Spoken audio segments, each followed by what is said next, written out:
রাত যত গভীর হয় তত বেশি ডেঞ্জারাস হয়ে ওঠে সেই মানুষটা যার হারানোর আর কিচ্ছু বাকি নেই। শুনে রাখো, তুমি শুধু একটা চাকরির জন্য পড়ছো না, তুমি পড়ছো সেই অপমানের জবাব দেওয়ার জন্য, যে অপমান তোমাকে ভিতর থেকে ভেঙে দিয়েছিল। তুমি পড়ছো সেই দিনটার জন্য যেদিন নিজের বাবা মায়ের মুখে বহুদিন পর সত্যিকারের হাসি দেখবে।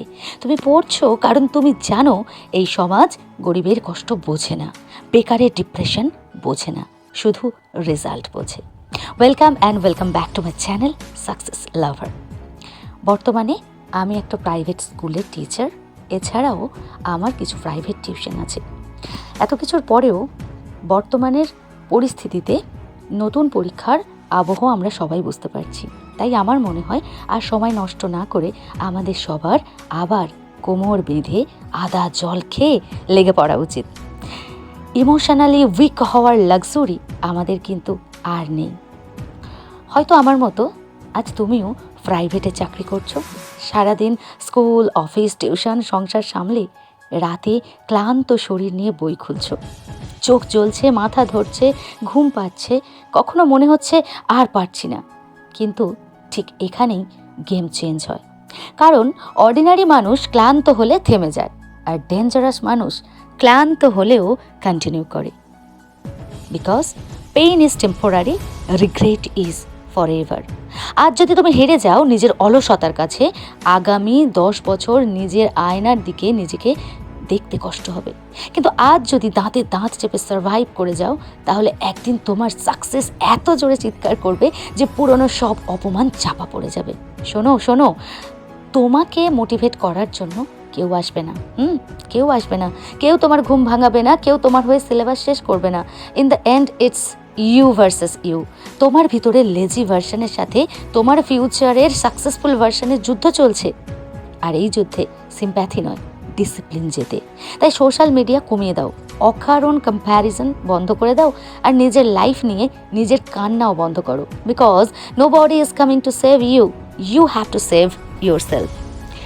আমরা তো সবাই জানি রাজনৈতিক পালাবদল হয়েছে, সময় বদলাচ্ছে, নতুন ভ্যাকান্সি আসবে, নতুন সুযোগ আসবে। কিন্তু মনে রেখো, অপরচুনিটি কখনো আনপ্রিপেয়ার্ড মানুষের জীবন বদলায় না। তাই নিজেকে এমনভাবে তৈরি করো যাতে সুযোগ আসার আগেই তুমি রেডি থাকো। সকালে উঠতে কষ্ট হচ্ছে, তাও ওঠো। মুড নেই, তবুও পড়ো। সবাই এগিয়ে যাচ্ছে দেখে ভিতরে ভিতরে ভেঙে পড়ছো, তবুও পড়ো। Because consistency beats motivation every single time. আর শোনো, যারা তোমাকে ছোট করেছে, যারা তোমার স্ট্রাগল দেখে হাসাহাসি করছে, তাদের ঘৃণা করো না, ওদের রিমেম্বার করো। কারণ অনেক সময় মানুষের সবচেয়ে বড় ফিউয়েল হয় অপমান। যেদিন রাত একটাই ঘুম পাবে সেদিন মনে করো কেউ একজন তোমাকে বলেছিল তোর দ্বারা কিচ্ছু হবে না। তারপর বই খুলে বসে পড়ো। কারণ রিভেঞ্জ স্ক্রিমিং করে নেওয়া হয় না, রিভেঞ্জ নেওয়া হয় সাকসেস দিয়ে। একদিন যেদিন তোমার হাতে অ্যাপয়েন্টমেন্ট লেটার থাকবে, যেদিন নিজের টাকায় বাবা মায়ের জন্য কিছু কিনবে, যেদিন মানুষ তোমার এক্সাম্পল দেবে, সেদিন বুঝবে যে এই রাত জাগা, এই স্যাক্রিফাইস, এই লোনলিনেস, এই সব কিছু অর্থ ইট। আর বিশ্বাস করো, যে মানুষটা হাজার কষ্টের পরেও নিজেকে ডিসিপ্লিন করতে পারে, হ্যাঁ সত্যি, যে মানুষটা নিজেকে ডিসিপ্লিনড ওয়েতে এক্সিকিউট করতে পারে, তাকে হারানোর ক্ষমতা পৃথিবীর কারণেই। So, from today, no overthinking, no excuses, no self-doubt. Wake up with purpose, study with aggression, fight with patience, win with silence. নিজেকে এমনভাবে বদলে ফেলো যাতে আগামী 1 বছরে তোমার জীবন দেখে মানুষ বলে ওই মানুষটা চুপচাপ ছিল কিন্তু ভিতরে ভিতরে যুদ্ধ করছিল। তাই বন্ধু শোনো, তোমার পুরনো ক্ষতগুলোতে মলম লাগাও, অপমানের স্মৃতিগুলোতে দুর্বলতা নয়, সেখানে সেই অপমানের স্মৃতিগুলোকে অস্ত্র বানাও। যে রাতগুলোতে তুমি কেঁদে কাটিয়েছো সেগুলোকে জ্বালানি বানাও। এখন আর ভেঙে পড়ার সময় নয়, এখন নিজেকে বদলে ফেলার সময়। নিজেকে এমনভাবে তৈরি করো যাতে তোমার রেজাল্ট দেখে তোমাকে নিয়ে হাসা মানুষগুলোর মুখ শুকিয়ে যায়।